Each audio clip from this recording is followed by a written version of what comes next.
I'm going to turn over the presentations now to the chairs of the working groups. First on the list is Communications Working Group, and that's a presentation by Sarah Wells at University of Virginia. Take it away, Sarah. Hello, greetings and salutations. Hopefully everyone can see a slide for the working groups, yes?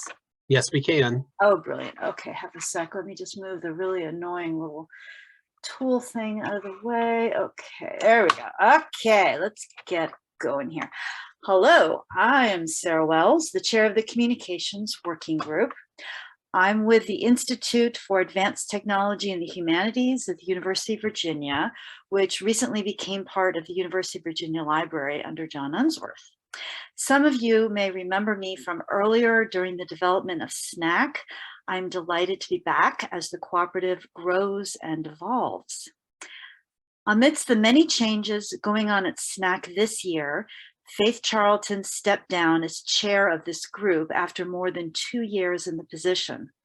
I took over for her this past spring and am very grateful to her for her extra work and primo organizational skills to bring me up to speed on the group's charge and activities.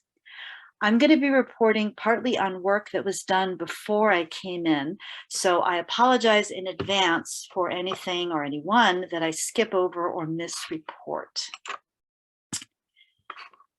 The group depends on the regular participation of its members who bring their experience and ideas to the monthly meetings.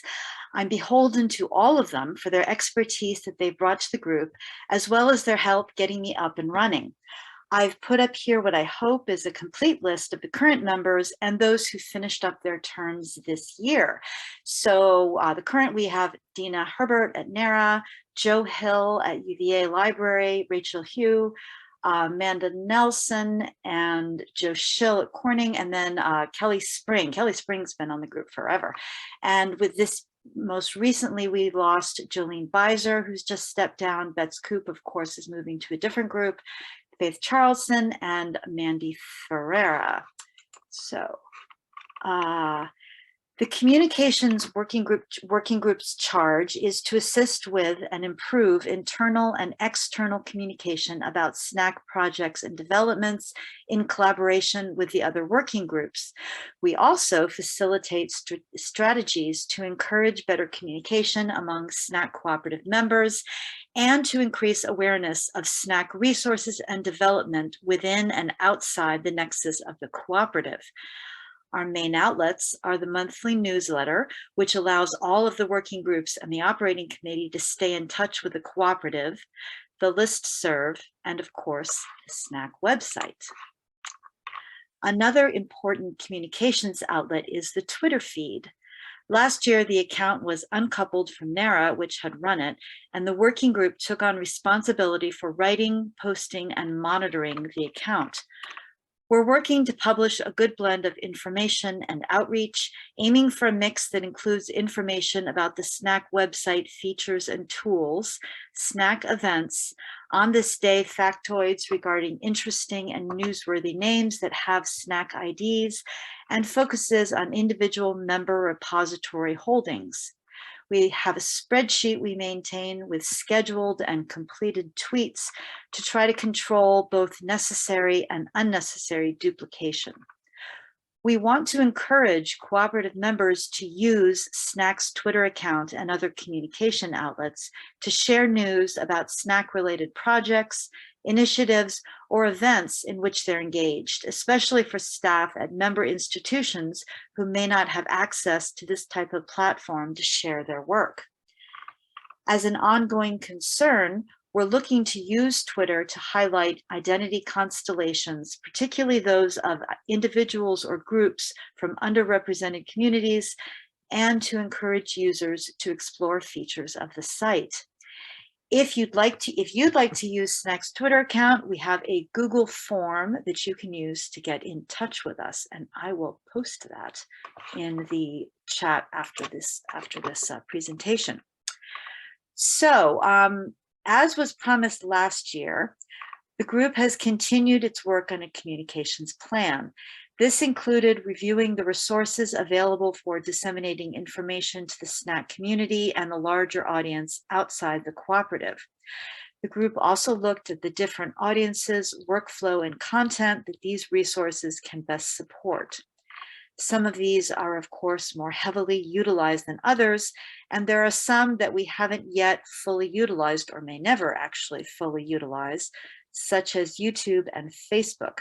However, there are always new ways to reach out. So we now have a Slack channel, thanks to Joseph Glass. And that was, there was information about that included, I think, in the February and March newsletters. If you'd like to join, please ask for an invitation link and we will send it to you. Finally, we're almost through reviewing and cleaning up the presentation templates and slides. And those are materials that are basically, will save you some time and effort. You know, they include the logos or might include particular pieces of information that would be relevant. Special thanks to Jolene Beiser and Joe Schill for their efforts on this task. If you are going to be talking about SNAC to your organization, or you're going to be talking about how SNAC improves and magnifies your group's reach, we would be happy to work with you. So please reach out to us or to me and tell us what you need, and we'll be happy to work with you. Moving ahead, we will continue looking for new and better ways to disseminate information about SNAC members and users, and to disseminate information about changes to the cooperative. We're especially looking forward to working with the technical infrastructure and reference and research working groups to coordinate outreach efforts to SNAC users and to help users take full advantage of the many tools and resources on the SNAC website. If you have any questions or suggestions about the work that this working group is doing, or if you're interested in joining us, please contact me. My email address is posted up here. I will also put it in the chat. The newsletter is distributed via the membership listserv, which is open to members or non-members. If you'd like to join the listserv, or you'd like to sign up or sign up for the monthly newsletter and receive other information and news about SNAC, you can email snaccooperative@gmail.com, or there's a column you can put a little Y in the sign-in sheet for this meeting. And that is my short and sweet presentation. Thank you very much. And I will stop the share. There we go. And I'm happy to answer any. I don't think I see any questions. Does anybody have any immediate questions about the communications group?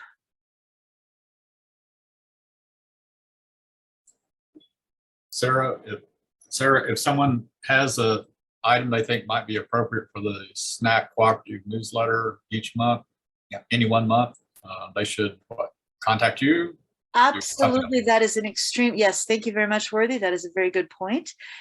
Please drop me a note and we would be happy to include it. And that could be, you could also, if you have a question that you want addressed, but if you wanted to, you've got a new collection that you would like to be highlighted, or you think something that the community should know about, please do share it with me.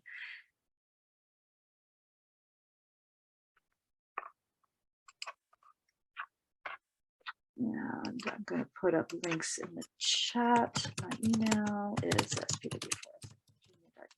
Whoops. There we go. Okay, so thanks very much, Jerry. I think I'll pass the baton on to the next group. Thank you, Sarah. We appreciate that report out for communications. Bets is up next for editorial. Hi, everybody. I'm just going to take one moment to share my screen and get my slides going. That awkward Zoom thing we're all very familiar with.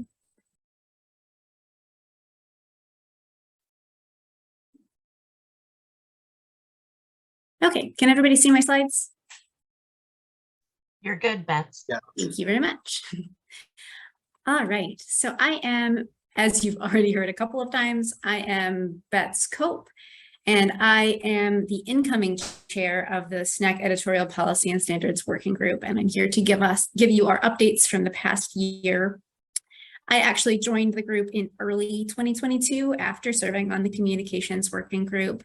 And with Susan Pazinski, our former chair, stepping down and then over into her new role as the director of SNAC, I volunteered to be our new chair. So, and also SNAC is, Susan's out on vacation this week, so I'm going to go ahead and present as though I was part of the group all along throughout the year. So a bit of information about our group. We meet with virtual monthly meetings, and our charge is to craft policy recommendations around SNAC that will go to the operations committee for approval and to the technology infrastructure working group for feedback. We work really closely with the SNACSchool team, with Dina and Jerry, collaborating really closely with us. I'm also part of the volunteer crew for SNACSchool, so we have a very close relationship with SNACSchool. And we are also always looking for new members. My email is on this slide, but I'll put it in the chat after my presentation. We have a pretty large group that are on our listserv, but then we have sort of a core smaller group that attend most of our meetings, but we would always love to have newcomers. So all of our policies are available on the SNAC Cooperative portal, and I will share a link to that in the chat after my presentation. But I did want to kind of give you some updates about the policies that we've worked on over the last year since our last annual meeting.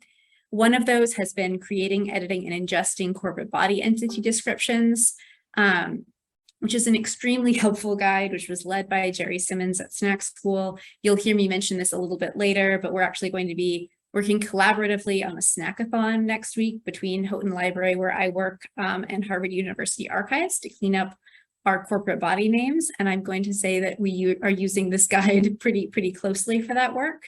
I would recommend that if anybody's using corporate body names in their SNAC work to take a look at this. It provides some excellent guidance generally on creating and editing corporate body entity descriptions, but also some very specific SNAC recommendations. We also developed the SNAC Ethos of Care this year. This developed out of the Indigenous Entity Editathon that you'll hear about more, and concerns regarding further edits to records. The SNAC Ethos of Care reads, SNAC records are collectively owned by the entire SNAC community, and we encourage SNAC editors to create, enhance, and edit all SNAC records to make them more accessible, accurate, and informative about the person, organization, family, or resource being described. With this great responsibility comes the need for great care in avoiding edits that may be inaccurate, unhelpful, or do harm. This is particularly needed when editing records of individuals, groups, and resources of underrepresented, marginalized, and Indigenous communities. For this reason, we ask that editors review the editing history of a SNAC record before changing a record to ensure they are not editing information supplied by an editor with greater knowledge and understanding of the community to which the individual, group, or resource belongs. We also remind editors to ground the description in clearly cited evidence from the archival record or from sources as necessary to remediate archival gaps and silences. And this also relates to the proposed policy, the editorial guide for Indigenous entity descriptions, which is a resource that was put together by the group responsible for the Indigenous Entity Editathon last fall. And you'll hear a great deal more about that tomorrow from the team behind that effort.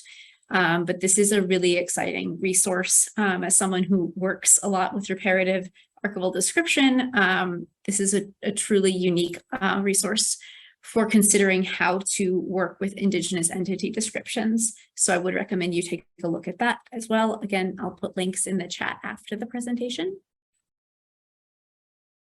So some things that are in progress work. As you heard Jerry mention, we do have the subgroup on enslaved description, and that working group continues to develop their model for the description of enslaved people, and you'll hear more about that later. And we are happy to announce the new subgroup, the Indigenous Description Working Group, which you'll also hear more about tomorrow from Diana Marsh, or you might have heard about recently at the Society of American Archivists annual meeting. What we are working on within the larger group is an editing information or reparative editing note. This is akin to kind of a processing note that you might see in a finding aid so that editors can provide context for editing and writing choices. This came out of contributors doing reparative work and concerns that changes would be made to alter a record, again, unknowingly returning harmful language. So this also relates to our ethos of care. We are anticipating future work developing out of the new vocabulary management system implementation, something you'll hear about more tomorrow. And we are also continuing to work with Jerry and Dina to respond to needs that come up in the SNACSchool. But finally, I do want to say we are doing a user survey to better understand our contributors and users' needs, which will also inform our future work. So I'd love to have anyone who works in SNAC at any level to please fill out this form, which I will also link to the chat. And if you can fill that out this week, that would be wonderful so that we can use those results to inform what policies we turn to next. So thank you very much. I'm going to stop my screen share. Does anybody have any questions about the Editorial Standards and Policy Working Group? Thanks for that presentation, Bets. We'll take some questions if there are any.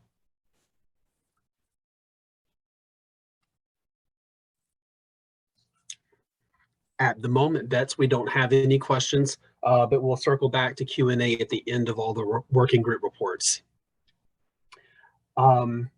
Next up is Alex Duryee from New York Public Library for the Technical Infrastructure Working Group.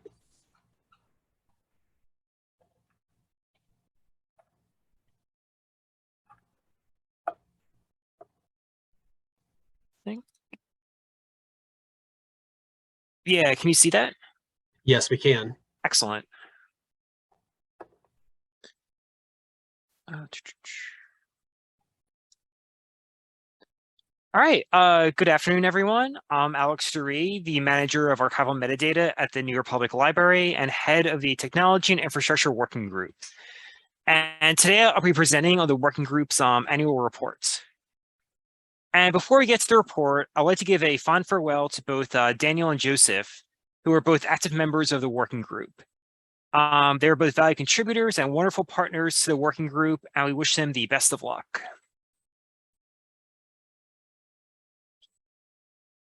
So today I'll introduce a new member of the working group, introduce the Place Name Cleanup Project, and discuss the joint meetings and initiatives that we've been working on with the Research and Reference Working Group.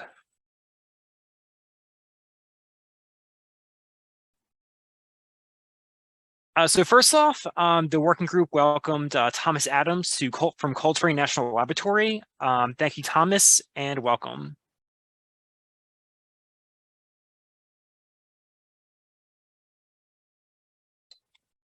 So for the first half of the year, TIWG worked with Joseph to review, merge, and reconcile place names in SNAC. So, SNAC contained nearly 145,000 total place names, which came from a variety of sources and often did not match current cataloging rules.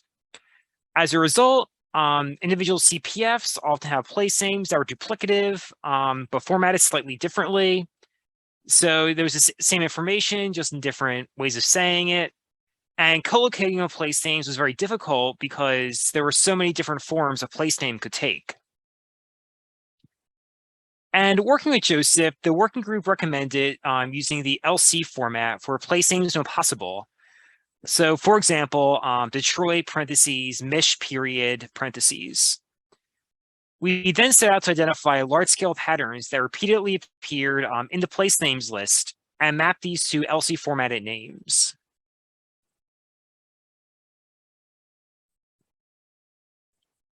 And to give you an example of what we were working with, here are 16 different ways that the city of Detroit appeared in SNAC.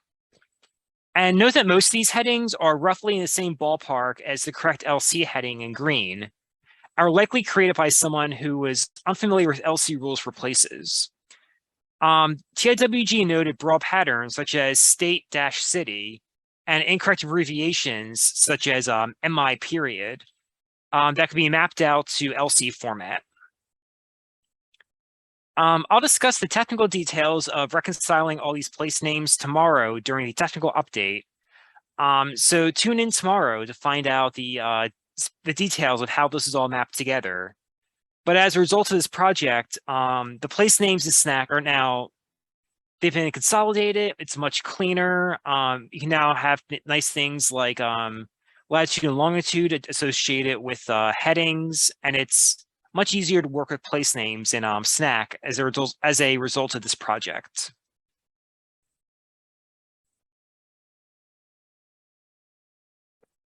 Following the completion of the Place Names project, TIWG met with the Research and Reference Working Group to discuss potential joint efforts.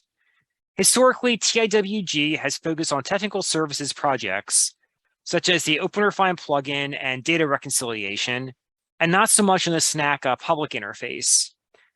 So the goal of the joint meetings was for the two working groups to communicate user experience needs and potential technical solutions.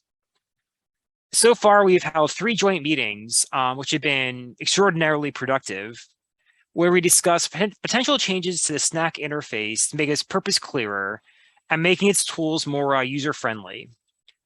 We've identified areas to focus on, such as making the entity screen simpler and friendlier for non-librarian users, making the front page of SNAC more welcoming, and providing more context to what SNAC is on each page.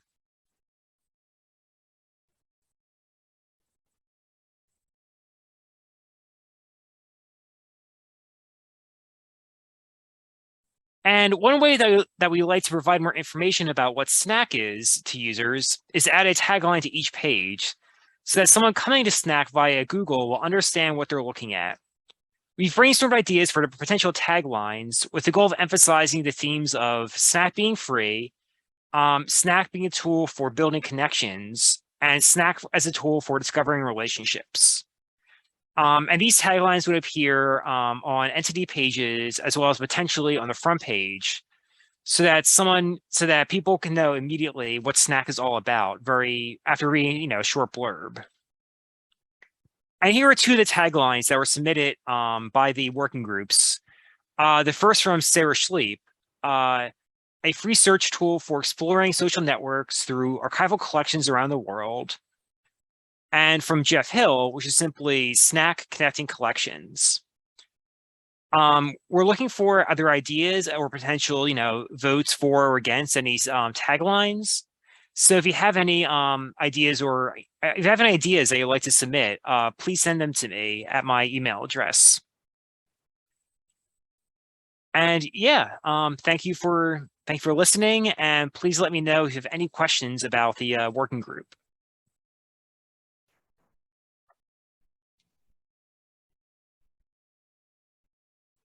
Thank you, Alexander. We appreciate that.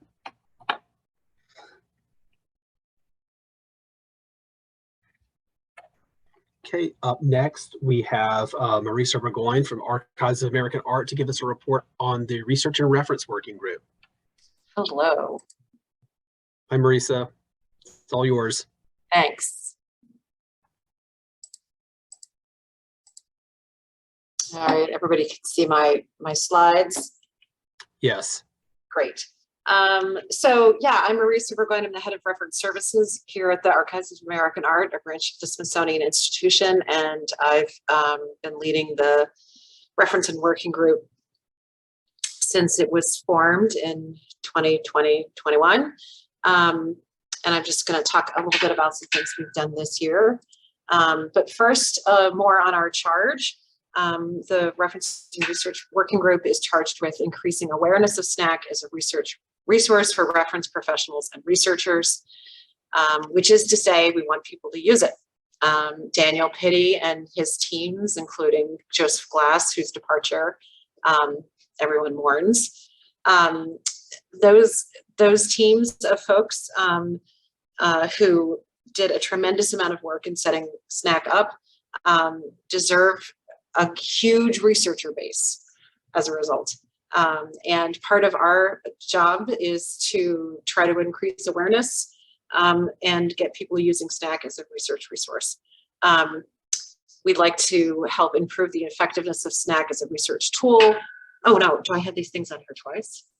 Oh no, I'm sorry, improve the effectiveness, right. So that's one of the things that Alexander was talking about earlier was we'd like to help see SNAC become more user-friendly where possible, and figure out how people are actually using it and make improvements where necessary. We were also charged with creating training and documentation for using SNAC as a research tool. and for assisting SNAC administrators with incoming reference questions that get submitted through SNAC. And so this year, the working group assisted with the development of a new SNACSchool module that debuted earlier in this year. You'll hear more about this from me and Jerry tomorrow, but we're very encouraged. It was a really great experience to work with folks on getting that module up and running. Our working group has continued to respond to questions submitted through the SNAC website. We're sort of acting as kind of a lightning strike research team, which is great. There's something I like more than a reference question. We also began cooperative work with other working groups to assess and suggest improvements to the SNAC website, and I'm looking forward to hearing Alexander's presentation tomorrow. After a couple of months this summer of things that kept my attention away from the working group, I'm really looking forward to a post-Labor Day reset. And to that end, we are recruiting. We're always looking to add members. If you're interested in joining us, please email me at this email so that we can get you on board and help you get on our team. It's quick, but I'm done. Questions?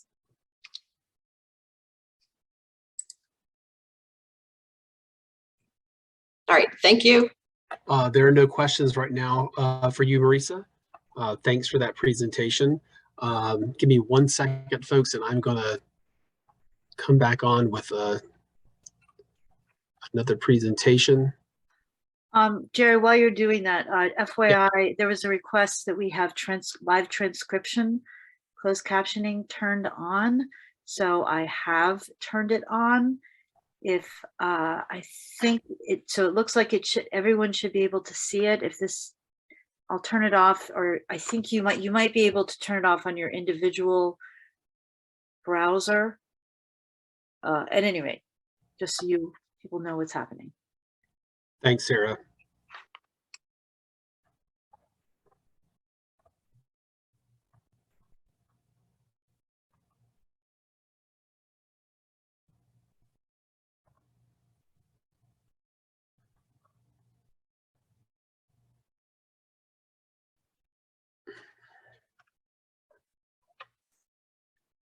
Okay, I'm gonna share my screen and I'm going to start. Can everyone see that? Yep, you're good, Jerry. Thank you. Okay, so I'm back as the lead for the SNACSchool team. It's my pleasure to report out on the activities of the SNACSchool team over the past year. Let's get started. Before I begin, I would like to acknowledge the Yamasee and their indigenous kin and neighbors on whose traditional territories I live and work. I acknowledge the devastation of colonial warfare and cultural genocide that separated these nations and all indigenous peoples in North America from control of their homelands. I acknowledge the continued presence and resilience of indigenous communities and nations today, and thank those with whom I collaborate while undertaking my work for the National Archives and Records Administration. A huge word of thanks for a fantastic team of SNAC partners and collaborators who make up the group that supports Dina and I through all of our work producing SNACSchool events. They are Betts Cope from Harvard, Kit Messick from Getty, Leslie Perilla from the Fred Smith Library at Mount Vernon, Alan Mark at the Gelman Library at George Washington University, Jody Berkowitz at UNC Chapel Hill Wilson Library, John Dunning at the Joyner Library at East Carolina University, Marisa Bourgoin at the Archives of American Art, Becca Morgan at the American Museum of Natural History, Sarah Schleep of the Folger Shakespeare Library, Crystal Oppie at the University of Virginia Library, and Sarah Rigdon at the National Archives of St. Louis. All of these folks have participated over the past several years to bring SNACSchool to the masses on a regular basis, oftentimes once a month, sometimes 3 times a month, when it's warranted. We have done that in the past, and all of these folks generously give of their time to make SNACSchool the enormous success that it is. So what happened during the past year since last September? Well, as you've heard already from Marisa Bourgoin, we have a brand new module specifically pointed towards how to use SNAC for reference and research. Marisa and I will be presenting more details on that in tomorrow afternoon session. There's a new schedule for SNACSchool events because of the way that we've integrated the new reference and research module into things. They are offered in alternating months. And if you are interested in signing up for those or learning more about that schedule, you can visit the SNACSchool calendar for the dates through December of this year. We made a triumphant return to in-person three-dimensional SNACSchools on August 24th of this year. There's just a couple of weeks ago. I want to give a very special thank you to the staff and the faculty, especially Kathy Wisser at Simmons University School of Library and Information Science, helping us celebrate SNACSchool's 5th year anniversary at the Society of American Archivists annual conference. Kathy and others at Simmons hosted us in their computer lab at Simmons University, and it was so wonderful to be back in a physical space, not only with my co-presenters and instructors, but with the students. As I mentioned earlier, there's just no comparing being in the physical space with folks. It's a very different feeling, as we've all learned over the past few years, and it was exciting to be back in a physical space for what turned out to be a very special SNACSchool. There were several Harvard trainees in that class. As Bets mentioned earlier, the folks at Harvard are ramping up for a snackathon for corporate body names related to Harvard University, and they were there polishing their skills. So, words about how SNAC changes, and it's always changing, and I call this the ever-evolving SNACSchool curriculum. SNACSchool took an official winter break through the month of January of 2022, and we redeveloped 3 modules based on class evaluations and other feedback that we had from trainees and others who had participated in SNACSchool. We took all that information, put it to good use, and made a number of changes throughout modules 1, 2, 3, and 4. The SNAC introduction and SNAC portal tour became more in-depth during this SNACSchool 4.0 version. Module 2 for archival authority control took on a new format, which is to follow the CPF format, or patterning after corporate bodies, persons, and families. In the previous versions of SNACSchool, we focused on creation of person name records as the main focus of the create and edit experience in SNACSchool. And based on feedback, folks wanted to see more upfront information about how to handle corporate body names, especially those that become very complex, that are contain subdivisions and whatnot. And so we changed that format. One really good piece of advice was, CPF is sort of in the name, so why don't we do it corporate, person, family in that order? And that does make a lot of sense. So here you go. It's now the new create and edit module also follows that CPF format. Module 4, 5 remain the same. Resource management, that's the module that takes folks to the steps of creating, adding, and editing resource descriptions, or descriptions of finding aids and other descriptive information stored in a large cache in SNAC. And then merge, we love merge. Dina loves merge. That is her jam, and it remained unchanged. It's an old standard for us. So now to prepare for SNACSchool, trainees submit before class starts, hopefully within, I'll say, for Dina's benefit, well before class starts, as in give it to us 2 or 3 days ahead of time would be helpful. Submit one corporate body example and one person name example for hands-on work during that module 3 experience. We go through steps to clear the training system of all evidence of the names you submit so that you will have a pure, from the ground up creation experience. We do cover family name examples during SNACSchool version 4.0. As you can probably imagine, family names are not done frequently, but we do walk through all of the steps in SNACSchool for family names. We that sounds like a lot. It was a lot of work in January of 2022, but we were able to roll it out in mid-February of 2022. Quite successful so far.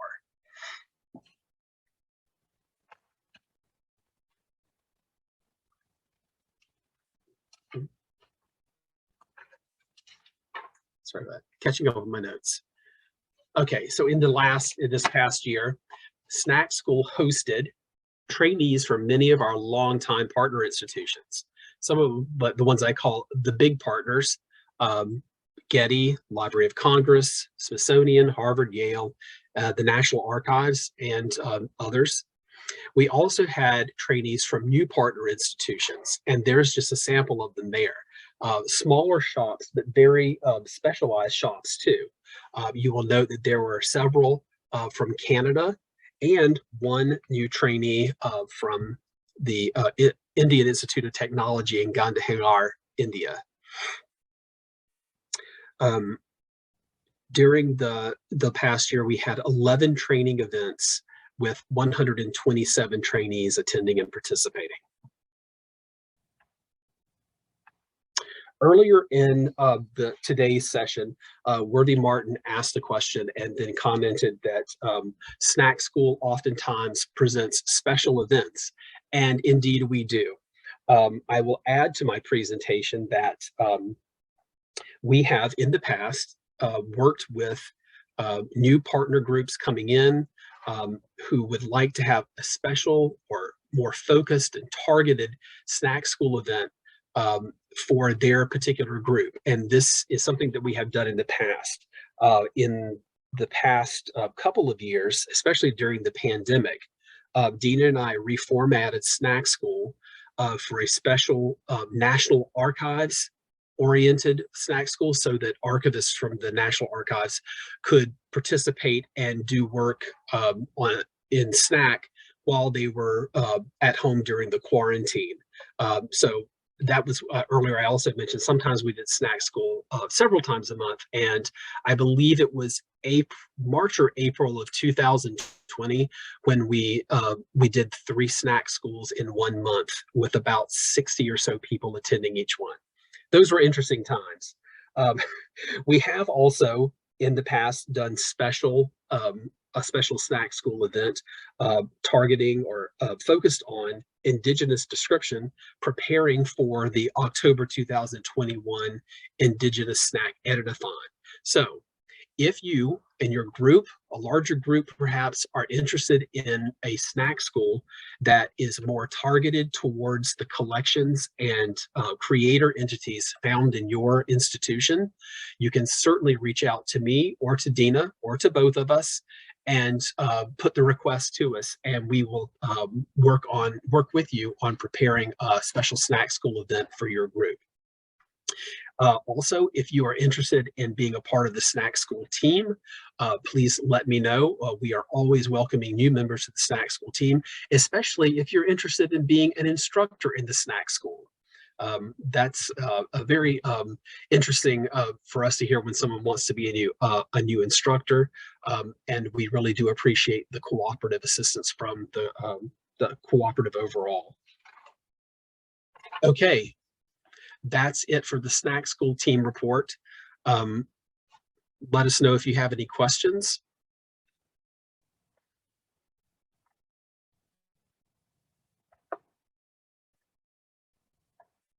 And Dina has chatted in the link for the SNACSchool calendar. So you can follow that there to see what our upcoming events are.